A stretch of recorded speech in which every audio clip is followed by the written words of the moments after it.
This is my update for Russian military operations in Ukraine for May 24th, 2022.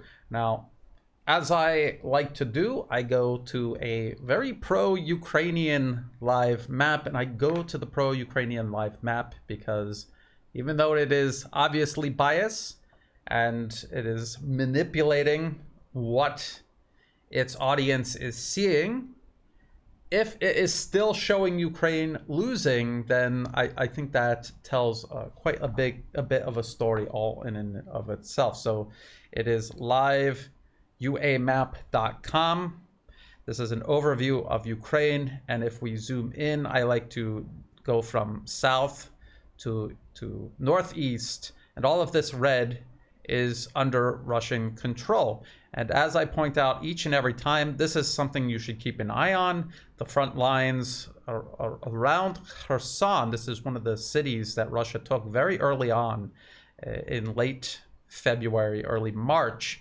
And the next city over is Nikolaev. This is a city that Russia is very interested in. And beyond that is Odessa and then Transnistria. And if they were to control all of this, then that would cut what's left of Ukraine off from access to the sea. Now, Kherson has been pretty stable. They're shaping the battlefield to eventually move on Nikolaev, but they're not going to do that until operations are over in the Donbas region, more or less. According to both Russian and Ukrainian sources, there's a lot of activity around Zaporozhye and also beyond that, the Dnipro. And you can see the activity on this pro-Ukrainian live map, and then Russian sources are saying troops are amassing along this front line to move northward. And keep an eye on these strikes. All of these are Russian strikes in and around this area. And if you look, you can see the roads and the rail. You can see this is one of the major hubs in this region that then continues on to the Donbas region. So Russia is hitting this to further complicate the status of Ukrainian logistics in the Donbas region. If we go here to Mariupol, finally they accept that all of Mariupol is under Russian control. It had been since mid to late April, but it's good to see that this pro-Ukrainian map and the Western governments in Kiev have all accepted that that is over and that Russia fully controls Mariupol. Now, around Donetsk, you see the salient coming out, kind of reaching around. It's because this area right here has been infamous for Ukrainian forces staging artillery strikes, rocket strikes into downtown Donetsk, purely civilian targets. This is what they've been doing for 8 years, and this is one of the reasons Russia is in Ukraine in the first place. Avdiivka, keep an eye on that. And then there's this. Well, let's zoom out here first. You see this large encirclement right here. And then Russia has been breaking it into smaller encirclements. And there was an encirclement here, and there was one here around Severodonetsk and Lysychansk. Popasnya here, this salient has come out and expanded. It expands every day. It is expanding now very quickly. And this gap where Ukrainian forces could potentially retreat through, this is closing every single day. It's becoming impractical for Ukraine to move anything in or out. This salient, this just popped up over the last 2 days. I have seen the West claim that, oh, Russia can't encircle all of this area all at once. This shows that they're weak and incompetent, and they have to settle for these smaller encirclements. We're talking about encirclements that are the size of 2 or 3 cities. That is how big those smaller encirclements are. The much larger encirclement is completely impractical. You can't encircle and then claim that the territory inside, you still have to work those defensive areas within that encirclement. This is what Russia is doing, is defeating in detail a very large Ukrainian force. They are breaking it up into parts and defeating it in detail. This is elementary military strategy. Everyone in the West and East knows about this. So what the West is doing is just lying to the public because they know the public doesn't know, and they can get away with it. That's what they're doing. So there's that. And then there's these 2 salients, as we have talked about many times in the past, reaching out towards Slavyansk, which is a major hub. And if they take that, pretty much everything in this area, the Donbas region, is going to be cut off. They will be cut off, more or less, and their fighting capacity there will be a cascading effect, a collapse. Now let's look at Kharkov, and let's look at how the offensive is going. It's done. It's done. This is the second or third update I've done since the announcement of the Kharkov offensive, and it went nowhere. It was a political stunt utilizing soldiers with weapons, and they went to the border, they took pictures of a border marker, and then they ran back toward Kharkov city. And then Russia has been pounding those positions and anyone in them for the last couple of days, probably about a week now. So there was no real Kharkov offensive. It was a political stunt passed off as an offensive. And because Ukraine has to do things like this to depict some sort of victory, this shows you just how bad Ukraine is actually doing. And one last thing I forgot to mention, and this is major news, and this is also both Ukrainian and Russian sources are admitting that the assault on Lyman has begun. This is a city. You can see when you see the rail like this, you can tell that it is a hub. It is a significant hub. And you can see how it branches off there. It's very important to control because Russia and Ukraine are both using the rail networks to move troops and equipment around.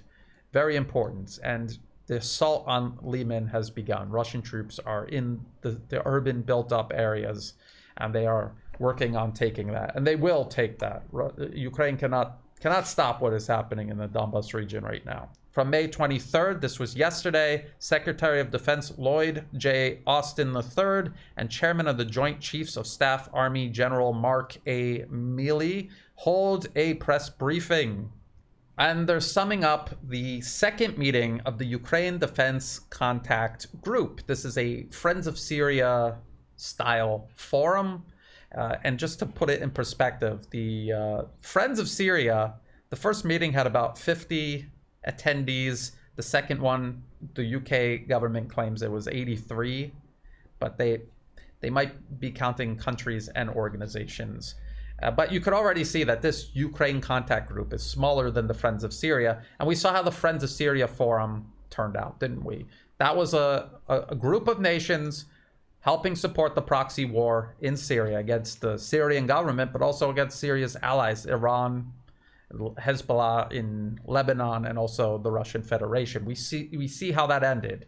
Did not end well. The Friends of Syria did not succeed in their objectives. This contact group is going down the same road. So they're summing that up. They said 47 nations attended.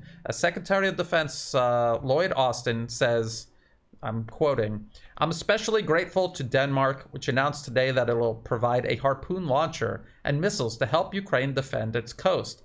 I'd also like to thank the Czech Republic for its substantial support, including a recent donation of attack helicopters, tanks, and rocket systems. And today, several countries announced new donations of critically needed artillery systems and ammunition, including Italy, Greece, Norway, and Poland. And let me recognize the United Kingdom for its leading role in helping to coordinate security assistance and for the significant quantities of British equipment that continue to flow into Ukraine, and make absolutely no difference." You just saw the map. That is a pro-Ukrainian map showing Ukraine losing the Donbas region. That's what's going on in Ukraine, and all of these additional systems being sent to Ukraine. If you just look at the numbers, these are small numbers, so small that they can't even replace what Ukraine lost. And if they can't replace what they lost, what they started the war out with was not enough to stop Russia. And now they have less than that, and the West cannot replace their losses. So there's that. There's also, again, the problem of Ukraine's military personnel being eliminated, captured or eliminated.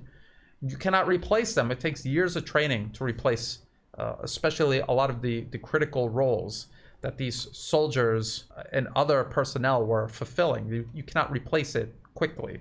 There was a question from the media regarding these rocket launchers that everyone seems to think the US is going to send Ukraine. And again, you cannot just send these sophisticated multi-launch rocket systems to Ukraine and think it's going to make some kind of difference. It takes months, if not years, to effectively integrate these systems into a military, use them effectively on the battlefield, not just push a button and send rockets downrange.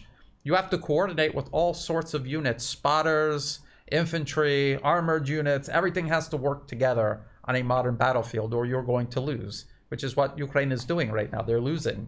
So they ask, is the US or any other country prepared to send those major systems to Ukraine? And if that's true, are there any limits on how they can be used, either in Crimea or the Donbas? And they never answer it. Secretary Austin, General Milley, they don't answer that question. And then regarding anti-ship missiles, General Milley says, obviously Odessa is a major port for Ukraine. It's their access to the sea and the outside world, and it becomes a significant vehicle by which grain, for example, is exported and other commodities coming out of Ukraine. And Ukraine is the largest or one of the largest grain producers in the world. And thus far, because of mines, because of the Russian fleet, because of risks associated with it, that has not happened here, now going on almost 90 days. So when General Milley says because of mines, he's talking about Ukrainian mines. Ukraine put all of these mines out into the ocean. They're floating around. Some of them are floating away. And that is one of the reasons why there's no shipping taking place. No commercial shipping is taking place because Ukraine mined its ports. He also says this, the Ukrainians wanting to make sure that there's not any sort of amphibious landing against Odessa. This is what he said. That's what's preventing these grain shipments from leaving Ukraine or anything from arriving in Ukrainian ports because they mined it. It's a no-go for commercial shipping. That's what General Milley said. Secretary Austin admits that there's no clear definition of what the end of the war is going to look like because they're losing it and they can't say now, victory in Ukraine looks like Russia being pushed out beyond pre-2014 borders. They can't say that because they know how unrealistic it is. As a matter of fact, for the longest time, and not just Secretary Austin or General Milley, but also John Kirby and everyone else, they've been very careful not to define this because there's no way they can not end up looking weak because they couldn't fulfill that. Because Ukraine is losing, that's why. And the West has no control over this conflict. That is why.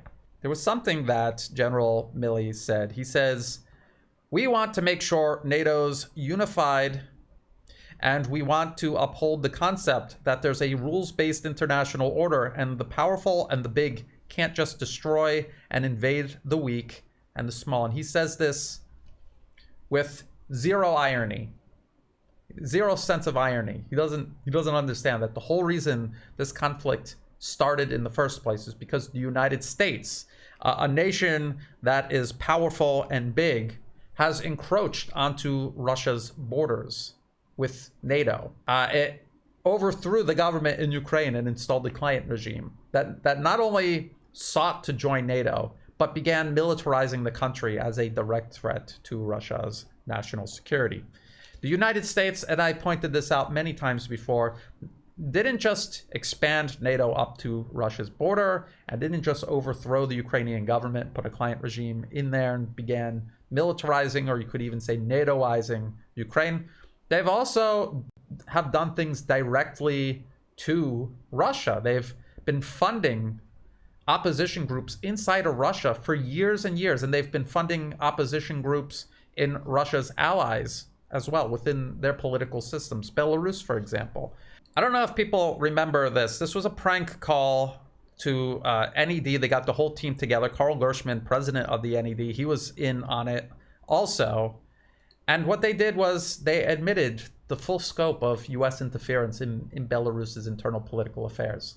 And I want you to listen to Carl Gershman from his own mouth. And in case you're wondering whether or not this is real, this is a real prank call or not, or if it was fabricated, this is a Washington Post article. Why are Russians pranking Washington think tanks?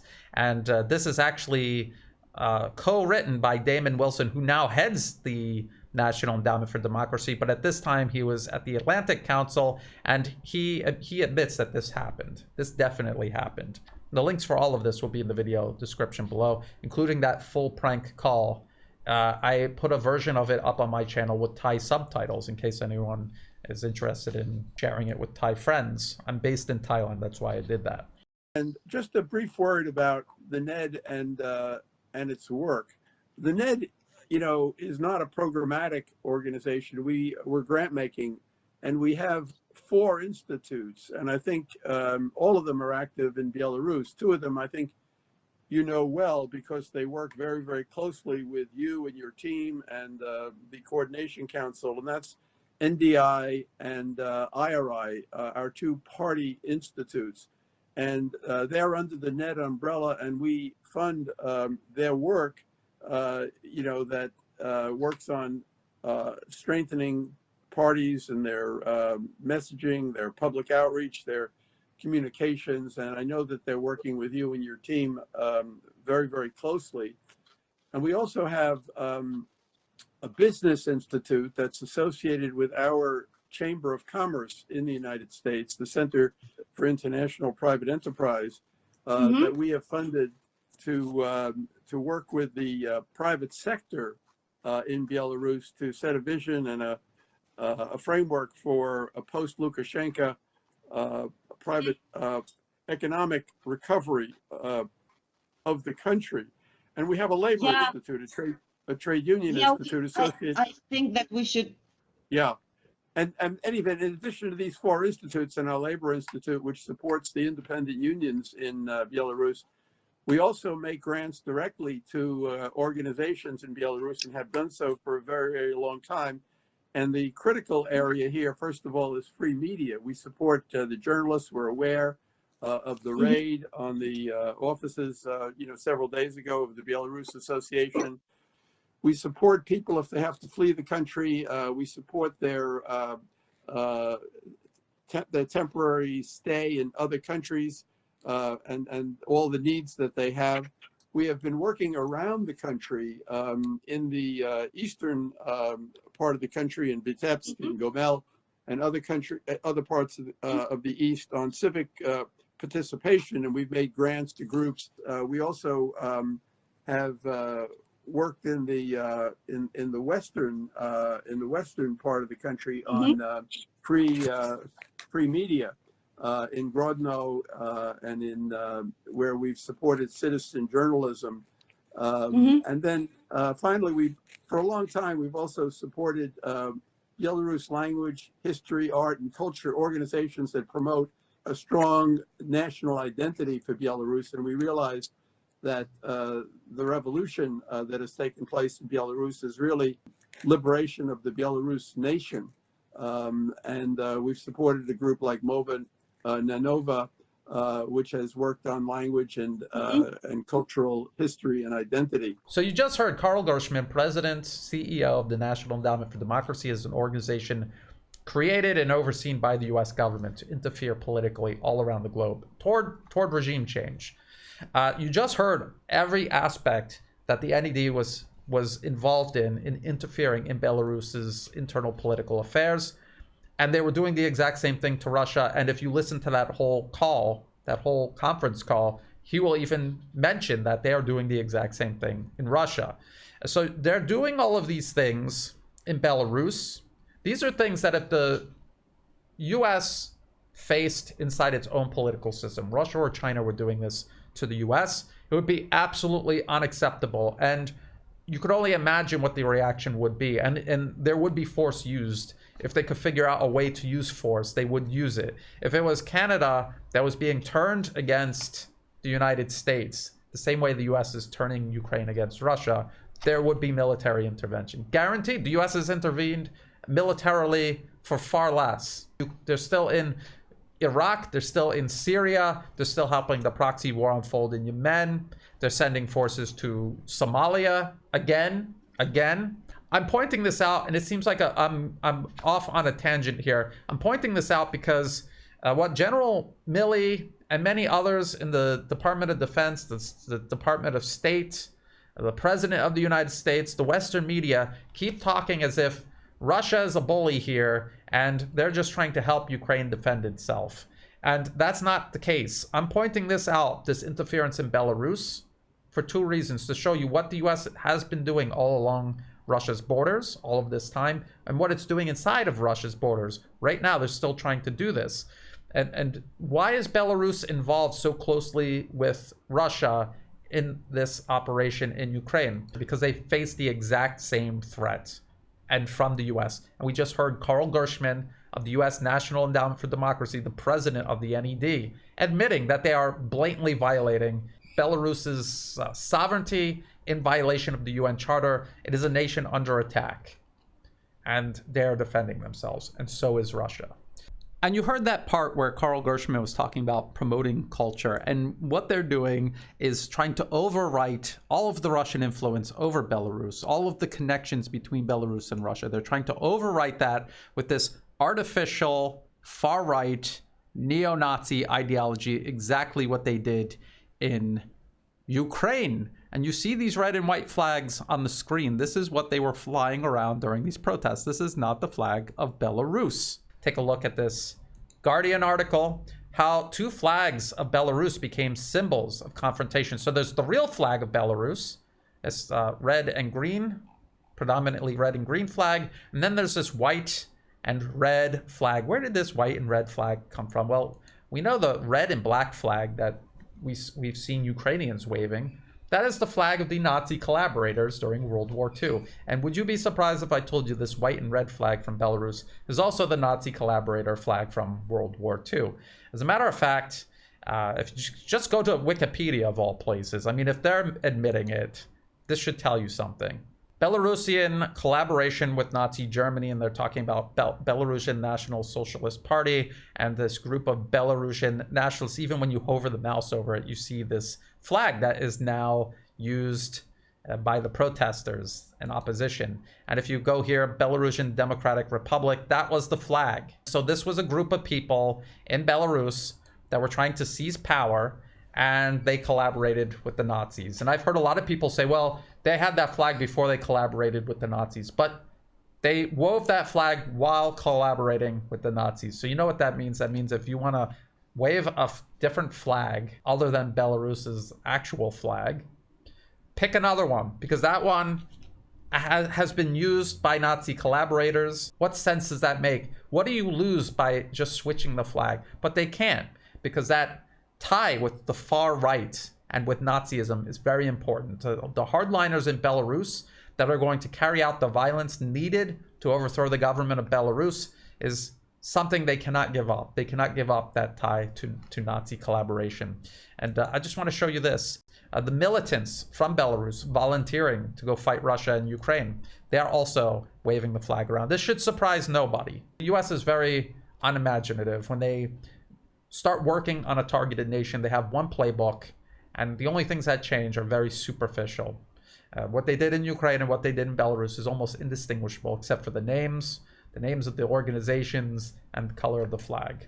And even there's not much of a difference. And again, it's not me, myself, associating the protests with the militants now flooding into Ukraine from Belarus. This is ABC Australia. Volunteers who fled authorities in Belarus fight for Ukraine and hopes it will help change things in their homeland. So that's the Western media connecting all of this together. And if you come down here, you see all these militants, and then they show you a picture of the protests with the Nazi collaborator flag. It's not me connecting all of this. It's not Russian President Vladimir Putin connecting all of this in his imagination. It's the West connecting it, because it is all connected. It is all part of the same operation of encircling and containing Russia, and then eventually overthrowing the political order in Russia itself. And they've used all of these tactics, everything from political subversion to actual warfare, or warfare by proxy. They have used all of it. And that is what's going on. That is how we got here to this conflict in Ukraine and Russia being involved. They didn't just wake up one day and decide to do this. So again, that might have seemed like a tangent. I'm going to get back to the Pentagon briefing. That seems like a little bit of a tangent, but I think that's very important information, important context to understand, especially when we see Belarus working so closely with Russia. Getting back to the the briefing, Secretary Austin says, this is what he says. He's talking about, again, people are desperate for him or anyone else in the Pentagon to tell them, that at the end of this, Russia will completely lose, and he cannot. This is what he says. At the very outset, Russian President Vladimir Putin, envisioned using overwhelming force and speed and power to very rapidly take down the capital city and replace the government. They failed in that respect, and their forces were pushed back by the Ukrainians. They took Kharkov. The Russians took Kharkov for a short period of time. The Ukrainians counterattacked and took Kharkov back. And so we've seen them really proceed at a very slow and unsuccessful pace on the battlefield. And you would expect that President Putin, would seek to use other levers of power, other instruments of power, and he's doing that. But in terms of what his overall strategy is, that's unknown. Yes, it's unknown, or it's something that they don't want to talk about, because if they talk about it, it'll paint a very dreary picture for Ukraine. So there's a couple of things here that he's saying that aren't entirely untrue, but it's a misrepresentation of what happened. When this conflict first began, Russia was prepared simultaneously to execute two plans. The first plan was an extremely high risk, but also high reward strategy of surging into Ukraine, shocking Ukrainian troops and politicians into surrendering or fleeing. And they did this across the entire country. We remember what the map looked like. There were Russian troops everywhere, around or in every single major city. Cities like Kherson and pretty much the entire south, this worked perfectly. They flooded in. They took these cities with almost no fighting. And then they've held them ever since. And they were able to consolidate their position. And I'll get into why they were able to do that. And for cities like Mariupol, where Ukrainian forces got kind of trapped in there, they were able to encircle Mariupol in this opening phase. When they surrounded Kiev, I would say the first couple of days, it was obvious that they were not going to succeed in that aspect. As soon as they realized that, they decided that they will go from surging and shocking to fixing. They knew they did not have enough troops to encircle and take Kiev if the military in Ukraine was determined to defend it. They knew that. They're not stupid. They know how to take a city. They just took Mariupol completely, indisputably. Those forces began fixing Ukrainian troops in place. And we know this because, remember super soldier Wally, the Canadian expert sniper? That's where he was. He was in and around Kiev during this opening phase. He and thousands of Ukrainian troops and volunteers, they were all trapped in Kiev, fighting with this Russian force outside of Kiev that never intended to take the city. When they realized they weren't going to shock the city into surrender, they knew they weren't going to take it. It's impossible. They didn't have the numbers to take Kiev. But all of those Ukrainian forces were pinned down in Kiev. They had to stay there. It was still a significant force. If they sent their troops elsewhere to try to break out the troops in Mariupol, or to try to take back Kherson, if they tried to do that, Kiev might have fallen. They had to keep those troops there. That's why Russia kept those troops there, to fix them into position. And they did that all across the north and northeast of Ukraine. And that is how Russia was able to consolidate power over Kherson permanently. I mean, they're using rubles there now. That's how permanent it is. And from Kherson all the way to the Donbas region and the border of the Russian Federation, they were able to consolidate control over that, encircle and take Mariupol, because all those Ukrainian forces were fixed in the north and northeast. And as soon as they were sure that they had the south and they wanted to focus entirely on the Donbas region, they withdrew those troops. They didn't get pushed out from Kiev. They announced it a week earlier, and then they did a very orderly withdrawal from around Kiev. That is not Ukraine pushing them out. So it's important to understand that. And Wally, the expert super soldier sniper from Canada, after Russian troops withdrew from around Kiev, they sent him to the Donbas region.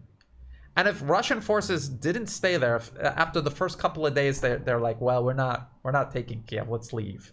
If they did that, Wally would have been on his way very early on to the Donbas region, where it might have made a difference. By the time he got to the Donbas region, everybody was being killed by Russian artillery, Russian tanks. He was running around with a javelin. He could not get close enough to the Russian tanks to get a shot off with his javelin without everyone around him being killed by very precise tank fire from the Russians.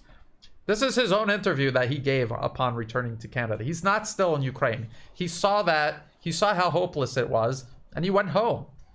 That's him saying that in his own interview. And I'll put that link in the video description below, just in case you don't believe me. So that's what has happened from the beginning of this conflict to where we are now. And in the Donbas region, I just showed you the pro-Ukrainian map showing the Russians making quite a bit of progress now. So the Secretary of Defense, Lloyd Austin, he has to say this. He's not going to say, oh yeah, Russia is going to win. He can't say that. And that's about it. I mean, the briefing, they didn't really have a lot to say. They're going to send more heavy weapons to Ukraine that are going to make no difference. The heavy weapons they've already sent are not making any difference. Those M777s are being found and destroyed, just like all of Ukraine's artillery that they had at the beginning, which is why they're begging for more artillery in the first place. When in this briefing they said it was critically needed, it's because they're losing it. They're losing it. They don't have additional artillerymen coming into service. They have artillerymen who have lost their guns and they need new guns. So some items to watch. Again, keep an eye on these encirclements in the Donbas region. There's these big cauldrons, and then there's encirclements inside these cauldrons. They're defeating in detail the Ukrainian forces there. That is what they're doing, which is, again, elementary military strategy. And as some Western pundit is saying, well, they have to do these smaller battles. These are city-sized battles. They're not small. They look small on a map if you're completely ignorant of how maps work, I guess. I mean, I don't get that. I guess they have to say what they can to try to make it look like something other than what it is Russia defeating the Ukrainian military in detail in the Donbas region. Keep an eye on that. There's the cauldron from Lyman to Severodonetsk and Lysychansk and down to Popasnia. Keep an eye on that whole area. That is very critical right now. The Kharkov offensive, as far as I can tell, is totally over. Wasn't much of an offensive to begin with. And just remind yourself that was something that the Western media was touting as some sort of huge, breakthrough or achievement by Ukrainian forces. And look at how meaningless it actually is.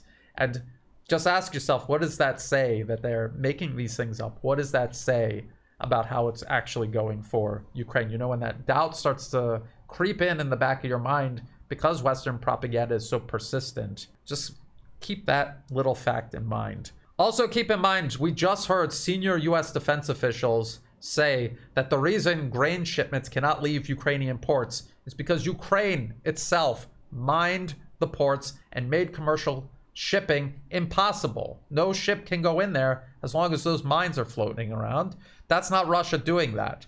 But keep an eye out on the excuses and the shifting of blame that they're going to do to make it look like it's Russia's fault that this is happening. Just keep an eye on that. And the idea of them breaking the Russian blockade with these Harpoon missiles, they might threaten Russian surface vessels, but the Black Sea Fleet, the Russian Black Sea Fleet, has a number of submarines also. Harpoon missiles aren't going to hit the submarines. So again, this is the West grasping at straws, and they're teeing up the next wonder weapon that they're going to promote and make it look like this will be the game changer.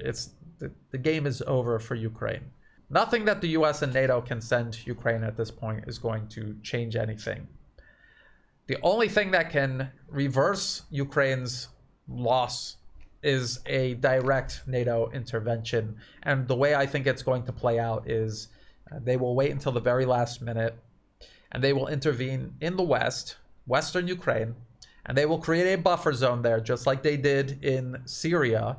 And they may also try to grab Odessa. Otherwise, whatever is left of Ukraine is going to be this landlocked, dysfunctional, Nazi-infested, failed state that doesn't even have access to the ocean. It'll be even sadder than it already is right now. The way that they have destroyed Ukraine from 2014 onward is just so disgraceful. So that does it for this update. Again, as usual, if anything major happens, I'll do a video right away, or it'll be a couple of days before I do another update on the situation in Ukraine. If you thought this video was useful, please like and share. Think about subscribing. It's free to do. It helps the channel grow. If you're watching this on YouTube, please check the video description below for other places you can find and follow my work, like on Odyssey, Rumble, and also on Telegram.